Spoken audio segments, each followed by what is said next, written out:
காலம் extra rod போடுறதுக்காண்டி காலம் இப்போ நம்ம ஃபில் பண்ண போகிறோம். அதுக்கெல்லாம் வந்து க்ளீன் வரலாம். இப்போ க்ளீனிங் பண்ணுறோம். நல்லா ஹோல்ஸை க்ளீன் பண்ணோம். அப்போனா டஸ்ட் இருக்கக்கூடாது. டஸ்ட் இல்லாத அளவுக்கு நல்லா பக்காவாக க்ளீன் பண்ணணும். ஹோல்ஸ் போட்டு ஹோல்ஸ் பண்ணலாம். அப்போனா அது ஸ்ட்ரென்த்தனிங் நல்லாயிருக்கும் ராடு போடுறதுக்கு.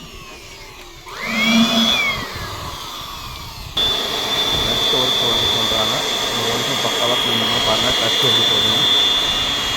டஸ்ட்டை நல்லா வெளியே எடுக்கணும். கம்ப்ளீட்டாக வெளியே எடுத்தால் தான் அது நல்லா கிளிப்னஸ் நல்லாயிருக்கும்.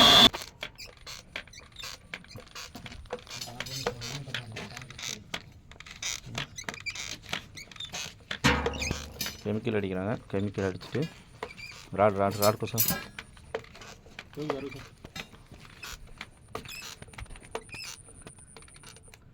ஓகே ரவுண்ட் பண்ணு ரவுண்ட் பண்ணு. ரவுண்ட் பண்ணி அப்படியே ஃபிட் பண்ணி